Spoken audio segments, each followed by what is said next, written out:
Hi friends, welcome to my YouTube channel Bang Aspirant Telugu. I hope all are you doing good and preparing well for the upcoming exams. So today video is about SBI Clerk Prelims Self Given Exam Analysis. So exam lo elanti level questions వచ్చాయి, ఏ section wise లో ఏమేం questions వచ్చాయి, నా overall attempts ఏంటి, నా section wise attempts ఏంటి అనేవి ఈ వీడియోలో చూసేద్దాం. సో వీడియో స్టార్ట్ చేయబోయే ముందు ఒక చిన్న విషయం. సో మీరు మన ఛానల్ని కొత్తగా విజిట్ చేసినట్లయితే మీరు డెఫినెట్గా ఛానల్ని సబ్స్క్రైబ్ చేసుకోండి అండ్ లైక్ చేయండి. అండ్ ఈ వీడియోని మీ ఫ్రెండ్స్తో, అంటే ఎవరైతే బ్యాంకింగ్ ప్రిపరేషన్ చేస్తున్నారో, ఈరోజు ఎవరైతే ఎస్బీఐ క్లర్క్ ఎగ్జామ్ ఉందో, మళ్ళీ రేపు 28కి 1st మార్చ్కి ఆల్రెడీ 22కి ఎగ్జామ్ అయిపోయిన వాళ్ళందరితో ఈ వీడియోని షేర్ చేయండి. సో దట్ వాళ్ళకు కూడా ఎగ్జామ్ లెవెల్ ఈరోజు ఎలా వచ్చింది అనేది క్లియర్గా తెలిసిపోతుంది. అండ్ సో ఇంకా ఇన్ని ఫర్దర్ డిలే చేయకుండా మనము అనాలిసిస్లోకి వెళ్ళిపోదాం. సో ఈరోజు నా ఎగ్జామ్ వచ్చేసి 27 ఫిబ్రవరి. సో ఈరోజు ఉండే. సో షిఫ్ట్ 3లో నా ఎగ్జామ్ ఉండే. అంటే 1 PMకి రిపోర్టింగ్ ఉన్న వాళ్ళకి షిఫ్ట్ 3. సో 2 నుంచి 1 PMకి రిపోర్టింగ్ అంటే మనకు 2 to 3 ఎగ్జామ్ జరుగుతుంది అన్నట్టు. సో ఆ షిఫ్ట్లో నా ఎగ్జామ్ ఉండే. సో మనము క్వశ్చన్స్ ఎలా వచ్చినాయి, నా ఐటమ్స్ ఏంటి, ఎలాంటి టైప్స్ ఆఫ్ క్వశ్చన్స్ అడిగారు, సీక్వెన్స్ ఎలా ఉండేనో అనేది చూసేద్దాం. So let's get start. So first of all మనకు paper same English, quant, reasoning ఈ వేలో వచ్చింది అన్నట్టు. సో కొన్నిసార్లు రీజనింగ్ మనకు ఫస్ట్ వచ్చేసి అలా ఇచ్చేస్తాడు కదా, ఇలా అలా ఏం లేకుండే. సో ఫస్ట్ ఇంగ్లీష్ ఓపెన్ అయింది, తర్వాత క్వాంట్, తర్వాత రీజనింగ్. సో ఫస్ట్ మనము ఇంగ్లీష్లో ఏమో అడిగాడో చూద్దాం. సో ఇంగ్లీష్లో మనకు వచ్చేసినాయి పారాజంబుల్ దేనిపైన వచ్చిందంటే నైజీరియా ఆయిల్ స్పిల్స్ ఉంటాయి కదా, సో దానిపైన వచ్చింది. 5 క్వశ్చన్స్ ఏమో వచ్చాయి. సో 5 సెంటెన్స్ వచ్చాయి, 6 ఏం రాలేదు, F వర్క్ రాలేదు, ABCDE వరకే వచ్చాయి. సో పారాజంబుల్లో ఆ 5 లైన్స్ వచ్చాయి అన్నట్టు. సో పారాజంబుల్ అది వచ్చింది. రీడింగ్ కాంప్రిహెన్షన్ దేనిపైన అంటే ఉమెన్ వర్క్ లైఫ్ బ్యాలెన్స్ ఎలా ఉంటుంది కంపేర్ టు మెన్, ఎలా ఎగ్జాస్ట్ అయిపోతారు వర్క్ లైఫ్ బ్యాలెన్స్ చేయలేక. సో దానిపైన రీడింగ్ కాంప్రిహెన్షన్ వచ్చింది. సో నాకు ఎగ్జాక్ట్గా క్వశ్చన్స్ గుర్తులేవు, అంటే ఎన్ని వచ్చాయో. సో గుర్తున్నాయి చెప్తున్నా. సో అందులో 3 వర్డ్ బేస్డ్ మనకు ఉండే, అంటే సిమిలర్ మీనింగ్, ఆపోజిట్ మీనింగ్ అని. ఒకటి స్పాట్ ఉండే, ఒకటి సెట్ ఉండే, ఇంకొకటి పర్పెచువలా ఏదో సంథింగ్ ఉండే. సో అది నాకు కన్ఫర్మ్గా గుర్తులేదు. ఇవి రెండైతే గుర్తున్నాయి, స్పాట్, సెట్, ఇవి 2 గుర్తున్నాయి. అందులో 3 వర్డ్ బేస్డ్ క్వశ్చన్స్ అడిగారు. అందులో 2 స్పాట్ అండ్ సెట్, ఇంకొకటి పర్పెచువల్ లానే అనిపిస్తుంది. సో అది అనుకుంటున్నా. సో రీడింగ్ కాంప్రిహెన్షన్లో అది చెప్పా కదా, ఉమెన్ వర్క్ లైఫ్ బ్యాలెన్స్ గురించి. అది parajumble same oil spills, Nigeria oil spills దాని గురించి అడిగారు. So fill in the blanks ఏంటంటే సింగిల్ ఫిల్లర్స్ వచ్చాయి మనకు. 2 to 3 to 4 ఏమో వచ్చాయి అంతే. ఫిల్ ఇన్ ద బ్లాంక్స్ అంటే single fillers. Then next identify the incorrect వచ్చాయి అనుకుంటా. అంటే మనకు నార్మల్గా ఇట్లా ABCD అని తెలుసు కదా, 2 types ఆఫ్ ఎర్రర్స్ అడుగుతారని. సో ABCD ఇట్లా పార్ట్ వైజ్గా అలా కాకుండా సెంటెన్స్ ఇచ్చేసాడు. అందులో ఐడెంటిఫై ద ఇన్కరెక్ట్ సెంటెన్స్ అని ఇచ్చేసాడు. సో అలాంటి క్వశ్చన్స్ ఇచ్చేసాడు. Then next మిస్స్పెల్ట్. సో 4 ఇచ్చేసి ఇక్కడ ఇన్అప్రోప్రియేట్ అయినా మిస్స్పెల్ట్ అయినా 2, అంటే ఒకవేళ స్పెల్లింగ్ అయినా రాంగ్ అవ్వచ్చు, లేకపోతే ఆ వర్డ్లో ఫిట్ అంటే కాంటెక్స్ట్కి ఆ వర్డ్ ఫిట్ లేకపోవచ్చు. అలాంటి క్వశ్చన్స్ అడిగాడు, misspelt. Then next phrase replacement. So మొత్తానికి ఇంగ్లీష్ ఇలా వచ్చిందంటే ఒక స్టాండర్డ్ పేపర్ లాగా వచ్చింది, మరీ అవుట్ ఆఫ్ ద బాక్స్ ఏం రాలేదు. రీడింగ్ కాంప్రిహెన్షన్ కూడా ఈజీగా డూయబుల్ ఉండే. కొంచెం 2-3 క్వశ్చన్స్ అలా ట్రికీగా అనిపించినాయి నాకు. నేను రీడింగ్ కాంప్రిహెన్షన్ అన్ని క్వశ్చన్స్ అటెంప్ట్ చేయలేదు అనుకుంటా, ఒక 2-3 వదిలేసాను అనుకుంటా. ఐడెంటిఫై ద ఇన్కరెక్ట్ అయితే ఆ ఇన్కరెక్ట్ సెంటెన్స్ చదవడానికి ఏమో నేను ఐడెంటిఫై ద ఇన్కరెక్ట్ సెంటెన్స్ కూడా అటెంప్ట్ చేయలేదు, మిగతావన్నీ చేసేసా. సో పారాజంబుల్ సీక్వెన్స్ నాకేమొచ్చిందంటే DCEBA. So this is the parajumble sequence నాకు వచ్చింది. సో మీకు పారాజంబుల్ సీక్వెన్స్ ఏమొచ్చిందో మీరు డెఫినెట్గా కామెంట్ చేయండి. నాకైతే DCEBA అనే సీక్వెన్స్ వచ్చింది పారాజంబుల్లో. సో ఇది మొత్తానికి ఓవరాల్ ఇంగ్లీష్. సో పేపర్ ఎలా ఉందంటే ఈజీ టు కొంచెం మోడరేట్ అని అంత చెప్పలేము, కానీ కొంచెం ఇన్కరెక్ట్ సెంటెన్స్ ఇచ్చేసాడు కాబట్టి నాకు కొంచెం మోడరేట్గా అనిపించింది అంతే. మరీ డిఫికల్టా అంటే లేదు, ఈజీ టు మోడరేట్ అనే చెప్పుకోవచ్చు. సో మరి మోడరేట్ కూడా అని అనలేము, కానీ కొంచెం ఇక్కడ ఇన్కరెక్ట్ సెంటెన్స్ ఉన్నాయి కాబట్టి నాకు కొంచెం డిఫికల్టీగా అనిపించింది. కాబట్టి అకార్డింగ్ టు మై పర్స్పెక్టివ్ నేను చెప్తున్నా, కొంచెం నాకు మోడరేట్గా అనిపించింది ఇక్కడ ఇన్కరెక్ట్ వల్ల అంతే, లేకపోతే ఈజీ డూయబుల్ ఉంటాయి ఇంగ్లీష్. దెన్ నెక్స్ట్ మనం క్వాంట్కి వచ్చేస్తే, క్వాంట్లో సింప్లిఫికేషన్ ప్రాబ్లమ్స్. సో 10 ఉండేనో 11 ఉండేనో నాకు అంత గుర్తులేదు. సో సింప్లిఫికేషన్ ప్రాబ్లమ్స్ నార్మల్గా అంటే మరి చేస్తే ఒక 2-3 అట్లా లేకుండా నార్మల్గా సింప్లిఫికేషన్ ప్రాబ్లమ్స్ ఉండే. ఇక్కడ మనకు 2 DIs. సో 2 DIs ఇచ్చేసాడు. సో ఫస్ట్ DI ఏంటంటే నార్మల్గా టేబుల్ DI. ఆ టేబుల్ DIలో కూడా ఫోన్ సోల్డ్ టు మేల్ ఉండే, ఇంకో దాంట్లో ఫోన్ సోల్డ్ టు ఫీమేల్ ఉండే. అది ఆ పైన డాటా ఉంటే దానిపైన క్వశ్చన్స్. ఒక క్వశ్చన్ ఏమో ట్రికీగా ఉండే, అంటే కొంచెం క్యాలిక్యులేటివ్ ఉండే. అంటే వీళ్ళు మేల్కి ఏమో కావచ్చు 1500 మోర్ డబ్బులకు అమ్మేస్తాడు ఫీమేల్ కన్నా. సో ఎన్నో ల్యాక్స్ 5.8 lakh అలా ఇచ్చేసి ఫీమేల్ ఫోన్ వాల్యూ ఎంతనో అది అడిగిండు అంతే. ఆ క్వశ్చన్ కొంచెం లెందీ ఉండే అంతే. అందులో అంతే, మిగతావి నార్మల్గానే ఉండే. తర్వాత ఇంకొకటి డిఐ ఉంది కదా, మనకు 2 డిఐస్ అడిగాడు కదా, సో ఇంకొకటి బార్ గ్రాఫ్. సో అందులో ఏబీసీ అని ఇచ్చేసి క్లర్క్ మేనేజర్స్ నార్మల్గా ఉండే, మరీ ఎక్కువ క్యాలిక్యులేటివ్ కాదు. అందులో కూడా ఒకటి ఏమో ఫీమేల్ క్లర్క్ మేనేజర్స్ ఎంత 40% వీళ్ళు ఫీమేల్ అయితే, ఇలాంటి ఒక క్వశ్చన్ కొంచెం ట్రికీగా, సేమ్ మనకు తెలుసు కదా డిఐలో ఏదైనా ఒక క్వశ్చన్ కొంచెం ట్రికీగా చేసేస్తాడు అంతే. సో సేమ్ స్టాండర్డ్ లాగా అలా చేసేసాడు. సో ఇంకా దీనికనే ఇంకా ఏమైనా వచ్చినాయా అంటే సింప్లిఫికేషన్ అంతే 10 వచ్చినాయి. తర్వాత మనకు క్వాడ్రాటిక్ ఈక్వేషన్ అయినా నంబర్ సిరీస్ అయినా అవి ఏం రాలేదు. ఇంకా మిగతావన్నీ అర్థమెటిక్ వచ్చేసినాయి అన్నట్టు, మేబీ గుర్తున్నా అంతే. మిగతావన్నీ అర్థమెటిక్ వచ్చేసినాయి. సో అర్థమెటిక్లో పార్ట్నర్షిప్ ప్రాబ్లమ్స్ వచ్చినాయి, పార్ట్నర్షిప్ పైన వచ్చింది, ఏజెస్ పైన వచ్చింది, ఒకటి నంబర్ పైన అంటే 9:5 9:6 ఏదో, అంటే జస్ట్ 6 యాడ్ చేయమన్నాడు దానికి, దాని చేసి అది ప్రాబ్లం వచ్చింది. ఇంకా ఏమొచ్చినాయి, సో ఇవి నేను చేసిన ఒక పార్ట్నర్షిప్ అయితే గుర్తుంది నాకు. తర్వాత ఇది ఏజెస్ది గుర్తుంది. తర్వాత ఒకటి నంబర్ ప్రాబ్లం అంటే 9:5 ఇచ్చేసి దానికి 6 యాడ్ చేయమని అది ఉండే. తర్వాత లాస్ట్లో 35th క్వశ్చన్ అని కూడా నాకు వచ్చింది, simple interest and compound interest పైన. అది చేస్తుండగానే టైం అయిపోయింది. సో మిగతావన్నీ మీరు అర్థమెటిక్ క్వశ్చన్స్ అనుకోవచ్చు.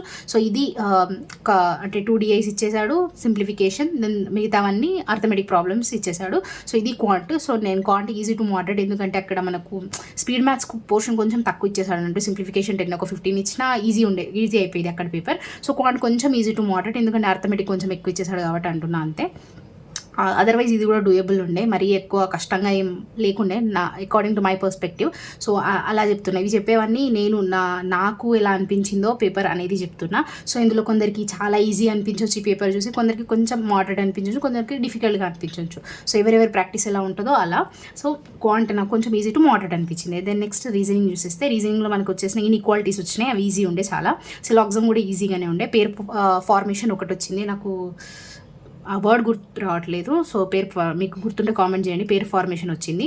సో 10 వచ్చేసి month and date. So March నుంచే స్టార్ట్ అయింది, కానీ ఏప్రిల్ మే జూన్ ఉందా లేదా నాకు అది గుర్తులేదు, కానీ మార్చ్ నుంచి స్టార్ట్ అయింది. ఎందుకంటే మార్చ్ మీకు కొంచెం కన్ఫ్యూజ్ అవుతా కాబట్టి అది కొంచెం ఎక్కువ గుర్తుంది నాకు. అని పెడతాం కదా మనం. సో అలా డేట్స్ 4/25 ఉండే. So month and date. Uncertain ఉండే. అన్సర్టైన్ సీటింగ్లో నాకు 12% వచ్చారనుకుంటా. అన్సర్టైన్లో నాకు 12 వచ్చారు. మీకు ఎంత వచ్చారో మీరు డెఫినెట్గా కామెంట్ చేయండి. అన్సర్టైన్లో నాకు మాత్రం 12 వచ్చారు. సో బ్లడ్ రిలేషన్ దీని గురించి తర్వాత చెప్తా. సో తర్వాత ఫ్లోర్ పజిల్ 8 1 2 3 4 6 7 8 ఫ్లోర్ పజిల్ ఉండే. 8ది నార్మల్ స్టాండర్డ్ ప్రాబ్లం లాగా అలా ఉండే. సో 8 పొజిషన్స్ అది గిఫ్ట్స్ థింగ్ చేస్తారు కదా, సో 8% అది ఉంటే. ఒకటి ఇంకా నంబర్ సిరీస్, అంటే నార్మల్గా మనకు ఆల్ఫా న్యూమరిక్ సిరీస్ వస్తుంది కదా, ఇప్పుడు దిస్ జస్ట్ నంబర్స్తో అంటే ఈవెన్ ఆడ్ నెంబర్స్తో అలా వచ్చేసినాయి. సో మీరు నంబర్ సిరీస్లో కొందరికి క్వశ్చన్ తప్పు ఉందా అని అనుకుంటారా, కానీ లేదు. అంటే మనం అక్కడ కింద చూడాలంటే రైట్కి స్క్రోల్ చేయాల్సింది, అక్కడ బార్ ఉంటుంది అన్నట్టు. సో అది స్క్రోల్ చేయలేదనుకుంటే అక్కడ 2-3 నెంబర్స్ మిస్ అయిపోతాయి. సో మనకు ఎక్కడ ఆన్సర్స్ మిస్ మ్యాచ్ అవుతాయంటే, వాడు అక్కడ రైట్ నుంచి ఏమైనా అడిగాడు అనుకోండి, మనం రైట్ నుంచి ఇటు స్క్రోల్ చేయకుండా తీసుకుంటే అక్కడ రాంగ్ అయిపోతాయి. సో మీరు ఎవరైనా స్క్రోల్ చేయకుండా చేస్తే అది మీరు రాంగ్ అయిపోయినట్టు, మీరు క్వశ్చన్ రాంగ్ అనుకోవద్దు.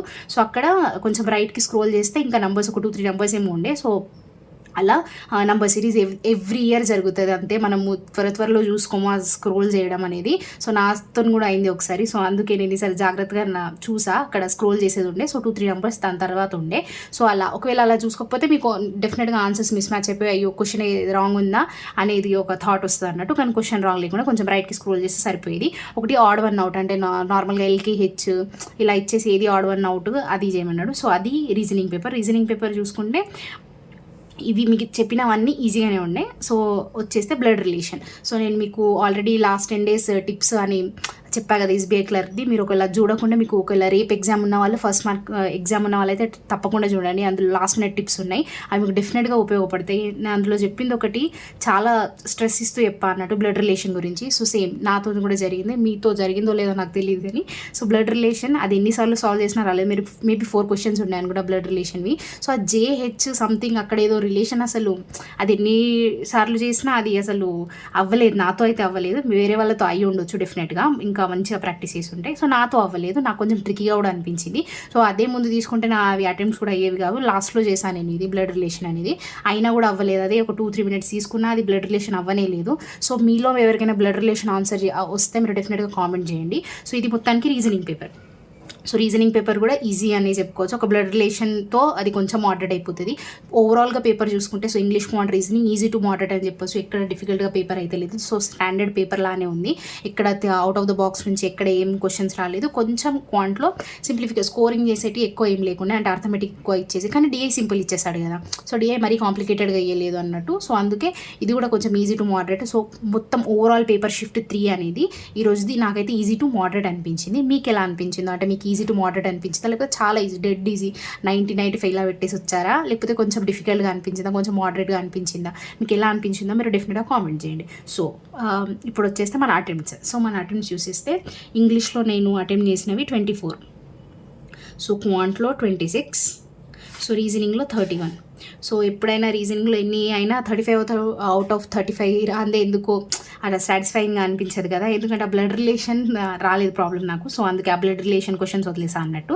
సో రీజనింగ్లో 31, క్వాంట్లో 26. ఇంకా కొంచెం స్పీడ్ ఉంటే ఇంకా కొన్ని అర్థమెటిక్ ప్రాబ్లమ్స్ చేస్తుండే, కొన్ని కాదు ఒకటే చేస్తుండేదాన్ని. ఎంత స్ట్రెచ్ చేసినా 27 అయ్యేటివి అంతే. అదే ఏదంటే compound interest simple interest problem. So నేను ఆల్మోస్ట్ ఆన్సర్ వచ్చేసినట్టే, కానీ టైం అయిపోయింది. సో అది అంతే 27 అయ్యేటివి అంతే, దాని తప్ప ఇంకెక్కువ కావు. సో ఇంగ్లీష్లో 24. సో అక్యురేసీని చాలా బాగా మెయింటైన్ చేయడానికి మరి ఏం గెస్ వర్క్ ఏం చేయలేదు. సో వచ్చినే పెట్టేసా అంతే. ఇది అనిపిస్తుంది, అది అనిపిస్తుంది, ఇది సేమ్ ఎక్కడ అంటే ఇన్కరెక్ట్ సెంటెన్స్లో ఇది కూడా అనిపించినట్టు, అంటే ఇది రాంగా చాలా కన్ఫ్యూజన్ ఉండే. సో అవి అసలు టచ్ చేయలేదు, రాలేదనుకోండి నాకు. సో అందుకే ఇంగ్లీష్లో 24 చేసా, క్వాంట్లో 26 అండ్ రీజనింగ్లో 31. ఓవరాల్గా నా అటెంప్ట్ చూసుకుంటే 81. సో నా అటెంప్ట్స్ వచ్చేసి షిఫ్ట్ 3 ఎగ్జామ్లో ఈరోజు ఎస్బీఐ క్లర్క్ ప్రిలిమ్స్ 27th రోజు షిఫ్ట్ 3 ఎగ్జామ్లో నా ఓవరాల్ అటెంప్ట్స్ వచ్చేసి 81 అండ్ నా సెక్షన్ వైజ్ అటెంప్ట్స్ వచ్చేసి ఇవి. సో నా overall self given exam analysis అన్నట్టు. సో మీకు ఎలా అనిపించింది సెల్ఫ్ గివెన్ ఎగ్జామ్ అనాలిసిస్, ఎంత ఆనెస్ట్గా అనిపించింది? సో నాకైతే పేపర్ ఈజీ టు మోడరేట్ అనిపించింది. సో మీ అటెంప్ట్స్ ఏంటి? సో మీ ఎగ్జామ్ ఎప్పుడు జరిగినా సరే, సో 22nd, 27, సో 22nd జరిగిన వాళ్ళు 27th ఈరోజు 4th షిఫ్ట్ వరకు. సో మీరు ఇది వీడియో తర్వాత చూసినా మీకు మీరు ఎన్ని అటెంప్ట్ చేశారు, మీ షిఫ్ట్ ఏంటి, మీకు పేపర్ ఎలా అనిపించింది, మీ అటెంప్ట్స్ ఓవరాల్గా ఎలా ఉన్నాయి, మీ అక్యురసీ ఎలా ఉంది, అంటే ఇంగ్లీష్లో ఏమైనా మిస్టేక్స్ జరిగే ఛాన్సెస్ ఉన్నాయా, ఇంగ్లీష్లో క్వాంట్లో రీజనింగ్లో మీ అటెంప్ట్స్ ఎన్ని అండ్ ఓవరాల్ మీ అటెంప్ట్స్ ఎన్ని, మీరు డెఫినెట్గా కామెంట్ చేయండి.